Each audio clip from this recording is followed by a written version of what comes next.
नमस्ते दोस्तों, मेरा नाम अनन्या है और मैं विद्यावती निगम मेमोरियल पब्लिक स्कूल कक्षा 5 तक की छात्रा हूँ। आज हमारी कक्षा में कविता से संबंधित एक गतिविधि होने जा रही है जिसका नाम है कुदरत की सीख। यह कविता योगेंद्र सिंह भाटी जी के द्वारा लिखी गई है। तो अभी कुछ बच्चे आएंगे और इस कविता का गायन करेंगे तथा उसका अर्थ भी बताएंगे। बिना समय को बर्बाद किए हम अपनी गतिविधि को शुरू करते हैं। कुदरत की है सीख निराली, भरती अंतर में जियाली, हरियाली कहती है हमको मेरी तरह खुशी से दम को। सूरज चांद सितारे तारे दमक रहे हैं खुशियां धारे। इन पंक्तियों के माध्यम से कवि यह कहना चाहते हैं कि प्रकृति की सीख बहुत ही अद्भुत होती है।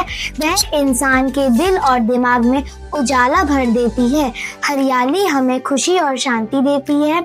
सूरज चांद सितारे यह भी कहते हैं कि हमें पूरी दुनिया में उजाला भर देना चाहिए।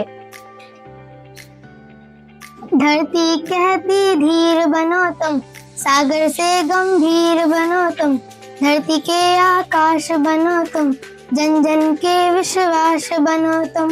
इन पंक्तियों का अर्थ यह है कि हमें धरती की तरह धैर्यवान बनना चाहिए, सागर की तरह गंभीर और गहरे विचार रखने चाहिए, आसमान की तरह बड़े सपने देखने चाहिए और उन्हें पूरा करने का प्रयास करना चाहिए।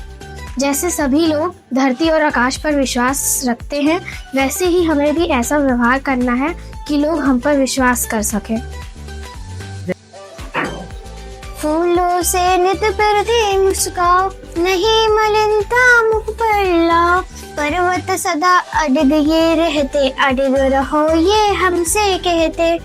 इन पंक्तियों से कवि यह बताना चाहते हैं कि जैसे फूल हमेशा खुश रहते हैं और मुस्कुराते रहते हैं, वैसे ही हमें भी अपने जीवन में हमेशा खुश रहना चाहिए तथा मुस्कुराते रहना चाहिए और कभी भी अपने चेहरे पर नकारात्मकता नहीं लानी चाहिए।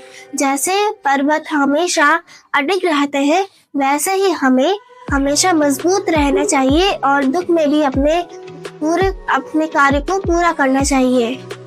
नदियाँ आगे बढ़ती जाती, बढ़ने का संदेश सुनाती, सूरज से तुम तपो तपाओ, जीवन में समरसता लाओ।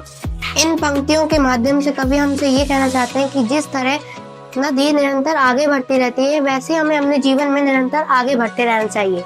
और सूरज हमें ये सिखाते हैं कि जैसे वो दूसरों के जीवन को अंधकार से हटा के उजाले में भर देते हैं, वैसे हमें दूसरे के जीवन को उजाले से भर देना चाहिए और हमें सबसे मिलजुल कर और संतुलन बना के रहना चाहिए।